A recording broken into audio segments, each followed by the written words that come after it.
Yo, Beth, that shit crazy.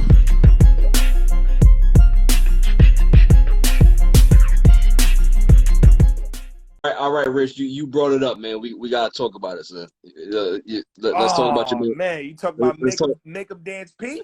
Let's talk about your man Paulpierce, man. Yo, I Now, was literally just when having you a saw conversation when you yesterday. saw the IG live get posted, right? Like everybody posted it. Like, what were your thoughts? Yo, believe it or not, Paul Pierce he used to be one of my favorite players. But what the first thing I thought was, why is this dude still looking for validation? Like that's what it screams to me, bro. It screams that I'm not sure what happened, like in his psyche, but it makes sense to me. Because if you look at Paul Pierce's whole career, because even as a broadcaster, if you really look, they asked him about him and Dwayne Wade. He actually went on Put TV himself in there. and tried to explain why he's better than Dwayne Wade. You never see superstars do that. All they do is, even if they feel that way, Dwayne Wade is a great player. Yo, he's a pioneer of the game. And they give the political answer. They'll always show love to the other person. Nobody ever bashes each other.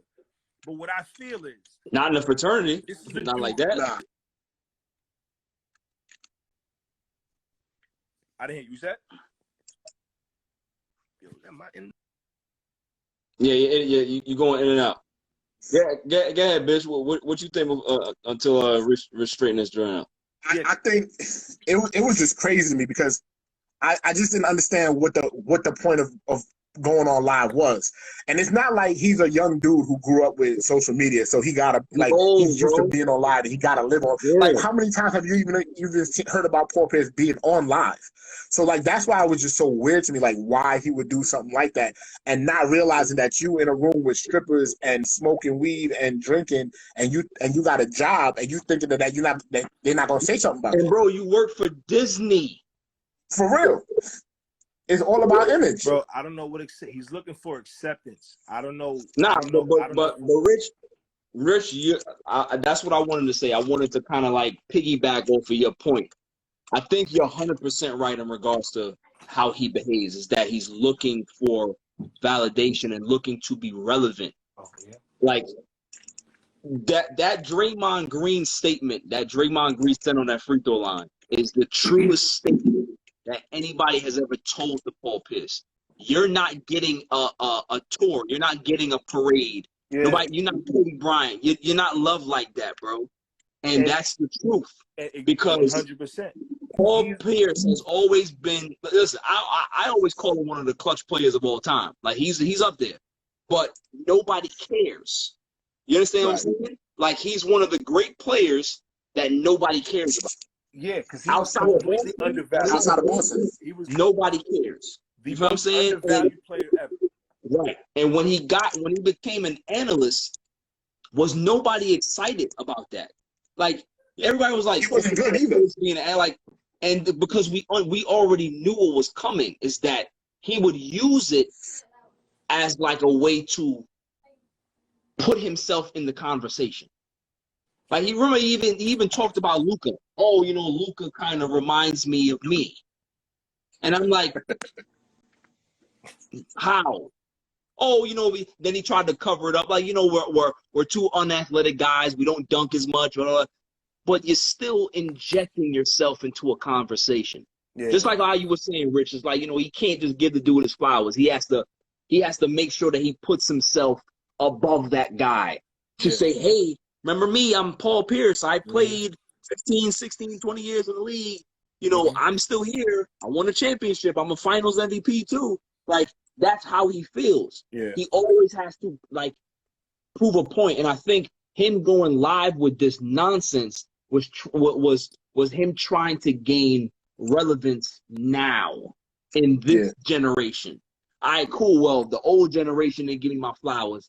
The new generation gonna see me something different, and then they're gonna be able to kind of like build up my hype, build up my resume back to where people can say, yo, Paul Pierce was the truth. Because for him to do something like that, one, ain't he married? And two, he works for Disney. Yeah. Yeah. I think something happened. I think something else is going on. Like, I think part of it they might have been going away from him with ESPN. Like, he might have been already on the outs. Maybe. Because you weren't seeing him as much on the jump as you used to. That's true. And you weren't seeing him as much on the broadcast. So he might have already been on his way out. His contract might have already been on the air. Right. Like, they wasn't going to re-up his joint. And he already said, remember, the way he reacted afterwards, how he was laughing and saying it was nothing. And he was like, yo, I got bigger things on the horizon or whatever. I think he probably was already on his way out.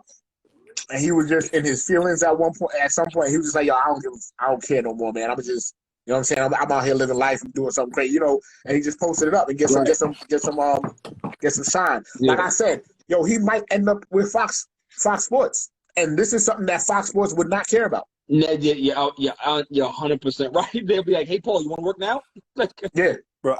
I think he is. We'll put you on first things first. I think he's one of the most undervalued superstars we've had in the league. I agree. And I feel like he feels that way too. Of course, he has to. He has to. I think everything that he does, he goes over the top. Bro, you think about this. Think about this. When they won the championship back in 2008, he was the finals MVP. Nobody cared, bro. Yep. No. All they kept talking about was the Celtics and how they beat the Lakers, but they weren't talking about Pierce. Like, it didn't elevate Paul Pierce the way he thought it would. Yeah. You understand what I'm saying? Like, normally you beat the Lakers in prime time and you win finals. Chauncey Billups got elevated by beating the Lakers and winning finals MVP. Chauncey Billups ended up making his career off of that. Paul Pierce didn't. Like, when we think about those two players separately, you hold Chauncey Billups in higher regard than you hold Paul Pierce. I think part of it is because when you looked at the Celtics before they got Ray Allen, before they got KG, they were done, and it was just Paul Pierce and it was Antoine Walker, like, they didn't do nothing. Yeah, they got to the playoffs a couple times. They had that one big run when they lost to the Raptors in Game 7. Right. Yeah. So, like, but you look at that and you're like, all right, you couldn't do nothing until you got two other Hall of Famers to come and join you. Right. You know what I'm saying?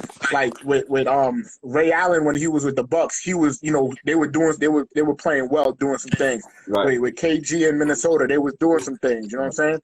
So I think a lot of people look at it as like, yo, you was here before and y'all wasn't doing that in the East, and that's supposed to be the weak East. You know what I'm saying? So I think he was always looking for that validation, and he never got it. Even on those teams with KG and everybody looked at KG as the heart and soul of the team. Yeah. Even though Pierce was always the one that was there. And you know what else is a good point too is that I don't know. I would love to know how Boston's Celtics fans feel about Paul Pierce, because it's a weird dynamic in Boston. The reason why I bring that up is because the Celtics are used to winning championships, right? Like, it's a championship culture back from the Bird day. Like, you know, the Bird era ended. They stopped winning championships, but people still hang on to that era as like it's really, really relevant now. You know what I'm saying? Right. Paul Pierce, his entire Boston career, or the majority of it, struggled a lot. Yeah. Like, those teams weren't good. So do Boston fans hold him in the same regard as they would hold a Bird or a McHale or a Parrish, all because the success wasn't there? And I think a lot of his detractors came in Boston. Mm-hmm. Why he behaved the way he behaved, like he always had that chip on his shoulder. Also because he's from LA, he's from out there. You know what I'm saying? Like, you grow up with that, but he always looked like a guy that was just like, you know what he reminds me of, rapping wise? You gonna laugh about this. Jadakiss. We all know how great Jadakiss is, but everybody's just like, it's just Jada. Yeah, it's Jada being Jada. He don't get his flowers enough of how nice he is, because we just it's Jada. You know what I'm saying? Paul Pierce is like that. Like, bro, Paul Pierce was like I said, he was one of the most clutch players I've ever seen. You know what I'm saying? Like, I would give Paul Pierce the ball more than I would give Kobe Bryant the ball in the closing seconds of the game. You understand what I'm saying? But for some reason, people just look at Paul Pierce like, nah, you ain't it. Bro, he was You ain't jealous. it. He's jealous. He's a Yeah, jealous. and He's it's an a act out. jealous, grouchy, old superstar that can't understand why he's not receiving, like you said, his flowers the way he should. So, but to me, it's like, yo, dude, you're going about it the wrong way. You're just going about it the wrong way. Like even when he was on what was it, ESPN talking about, yo, we wasn't scared of LeBron. Nobody like, and like to me, it's like when you do all that stuff, you come off real bad.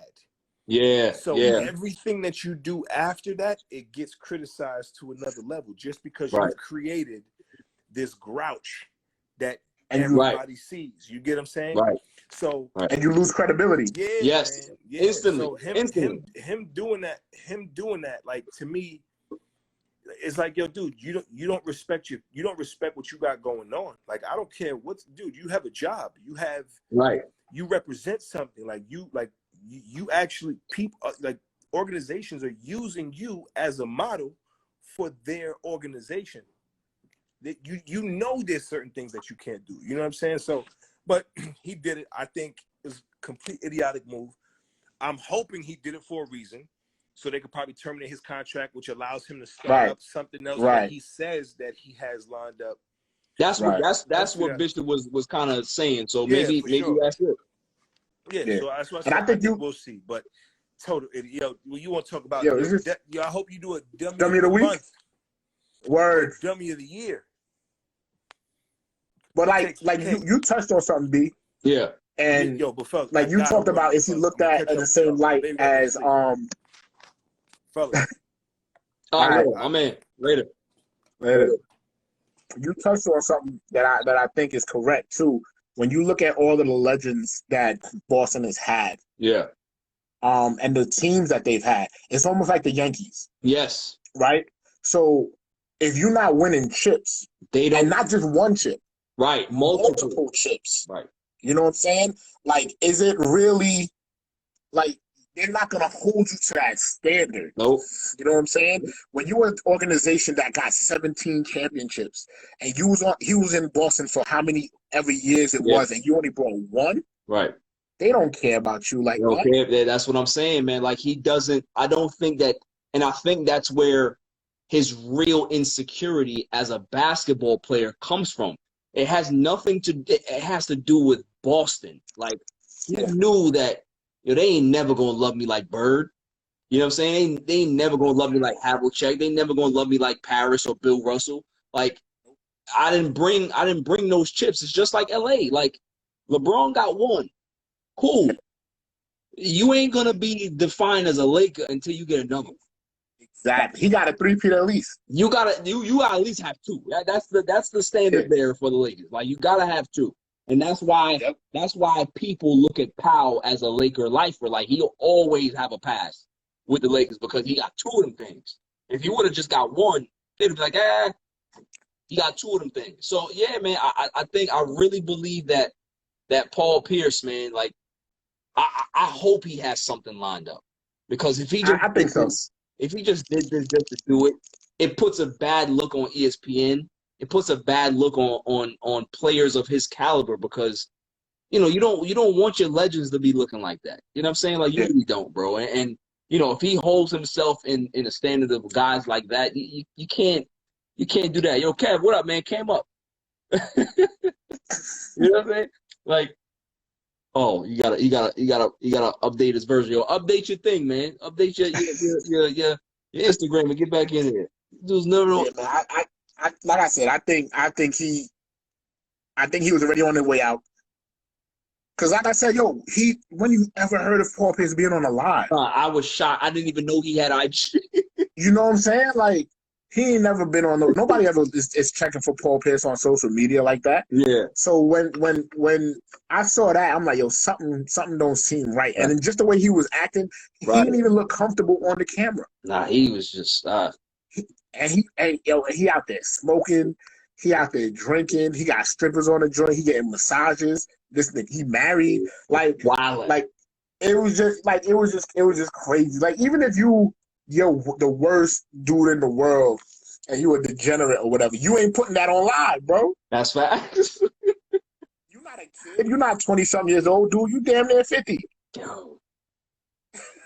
Yo, I was watching it in disbelief. Like, yo, that's Paulpierce out there wilding like that.